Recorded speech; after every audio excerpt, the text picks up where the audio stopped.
بسم اللہ الرحمن الرحیم۔ السلام علیکم۔ قواعد میں آج ہم نے پڑھنا ہے فعل کی حالتیں۔ اس سے پہلے ہم فعل اور اس کی تعریف، اس کی اقسام، یہ سب چیزیں پڑھ چکے ہیں۔ اب حالتیں کیا ہیں؟ فعل کی 3 حالتیں ہوتی ہیں، یا تو وہ پازیٹیو ہوتا ہے، مثبت ہوتا ہے، مثبت یا منفی یا استفہامیہ، اسے سوالیہ بھی کہا جاتا ہے۔ اب کوئی بھی جملہ جو ہم تحریر کرتے ہیں، یا تو وہ پازیٹیو سینٹینس ہوگا، مثبت جملہ ہے،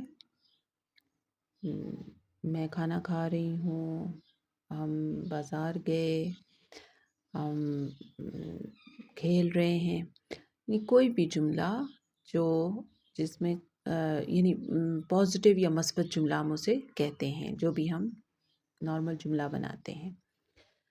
منفی جملہ کب ہوگا؟ جب اس کے لیے نہیں یا نہ استعمال کریں گے ہم، تو اسے ہم نیگیٹو کہیں گے۔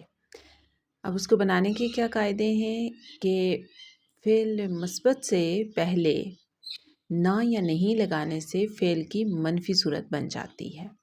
مثلا دیکھا سے نہ دیکھا، پڑھتا سے پڑھتا ہے سے نہیں پڑھتا ہے، جائے گا سے نہیں جائے گا، وغیرہ۔ اب یہ تو ہو گیا نیگیٹو، کہ جملے کو ہم نے نیگیٹو کیسے بنانا ہے یا منفی کیسے بنانا ہے۔ تو دوسرا اب آ جاتا ہے استفہامیہ۔ استفہامیہ کہا جاتا ہے سوالیہ جملے کو، جس میں کوئی سوال پوچھا گیا ہو۔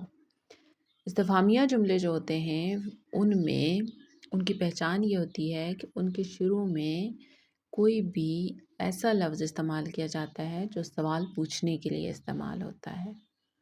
کیا، کب، کیسے، کیوں، یہ تمام وہ الفاظ ہیں جو سوال کے لیے استعمال ہوتے ہیں۔ پہلی پہچان استفہامیہ جملے کی یہ ہوگی کہ اس میں کوئی بھی سوالیہ لفظ استعمال ہوگا اور جملے کے شروع میں استعمال ہوگا۔ اس کے بعد دوسری پہچان اس کی یہ ہوگی کہ اس کے آخر میں سوالیہ نشان لگا ہوگا۔ یہ آپ دیکھ سکتے ہیں کہ سوالیہ نشان بھی جس طرح انگلش میں ہم کوسچن مارک لگاتے ہیں، تو یہاں اردو میں سوالیہ نشان لگایا جاتا ہے۔ یعنی یہاں جملہ دیکھ لیتے ہیں کہ کیا وہ آئے گا، اس کے آخر میں ہم نے سوالیہ نشان لگا دیا۔ کیا وہ آیا تھا یا کیا وہ آ رہا ہے۔ اور اسی طرح جو اس کو سوالیہ بنانے کے اور بھی بہت سارے طریقے ہیں، جس میں سوالیہ الفاظ لگا کر کسی بھی جملے کو سوالیہ بنایا جا سکتا ہے۔